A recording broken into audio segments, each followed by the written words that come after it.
పోలవరం నల్లమల సాగర్ కేసులో సుప్రీంకోర్టు కీలక తీర్పునిచ్చింది. తెలంగాణ దాఖలు చేసిన పిటిషన్ని రద్దు చేసింది సుప్రీంకోర్టు. విచారణకు ఈ పిటిషన్ అర్హత లేదంటూ అత్యున్నత న్యాయస్థానం తీర్పునిచ్చింది.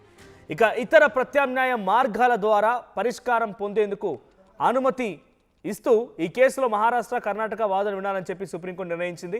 ఇక రిట్ పిటిషన్ విత్డ్రా చేసుకుంటున్నామన్న తెలంగాణ ప్రభుత్వం డిక్లేర్ చేసింది. రిట్ పిటిషన్ విత్డ్రా చేసుకుంటున్నామని చెప్పారు. ఇక తెలంగాణ ప్రభుత్వం తరఫున అభిషేక్ సింఘ్వి వాదన వినిపించారు. సో నల్లమల సాగర్, పోలవరం ఇష్యూ పైన సుప్రీంకోర్టు కీలక తీర్పునిచ్చింది.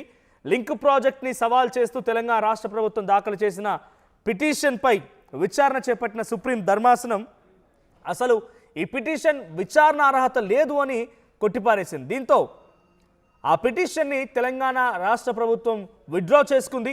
రాష్ట్రాల మధ్య ఉన్నటువంటి జల వివాదాలను ఆర్టికల్ 32 కింద రిట్ పిటిషన్గా కాకుండా ఆర్టికల్ 131 కింద సివిల్ సూట్ ద్వారానే పరిష్కరించుకోవాలని కోర్టు సూచించింది.